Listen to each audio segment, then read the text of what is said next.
ધોરાજીના Junagadh road પર દર રવિવારે ભરાતી પરંપરાગત ગુજરી બજારમાં આજે ફરી એકવાર ચોરીના બનાવના પગલે લોકોના ટોળા એકત્રિત થઈ ગયા હતા.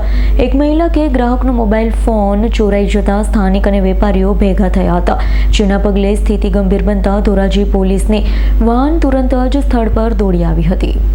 ધોરાજીના જૂનાગઢ રોડ પર દર રવિવારે ભરાતી પરંપરાગત ગુજરી બજારમાં આજે ફરી એકવાર ચોરીના બનાવના પગલે લોકોના ટોળા એકત્રિત થયા હતા. એક મહિલા કે ગ્રાહકનો મોબાઈલ ફોન ચોરાઈ જતા સ્થાનિક અને વેપારીઓ ભેગા થઈ ગયા હતા, જેના પગલે સ્થિતિ ગંભીર બનતા ધોરાજી પોલીસની વાન તુરંત સ્થળ પર દોડી આવી હતી.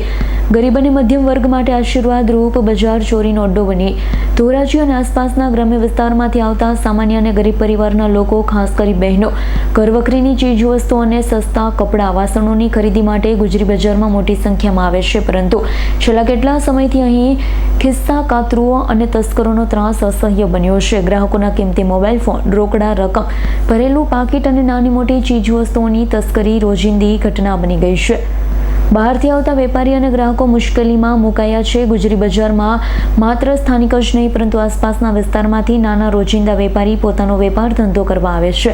અવારનવાર બનતી ચોરીની ઘટનાઓના કારણે ખરીદી કરવા આવતા લોકોમાં ફાળ પડી છે, જેના લીધે વેપાર પર માઠી અસર પણ પડી રહી છે. સ્થાનિક અને વેપારીઓની માંગણી છે કે ગુજરી બજાર ભરાય તે સમય દરમિયાન પોલીસનું સતત પેટ્રોલિંગ રાખવામાં આવે.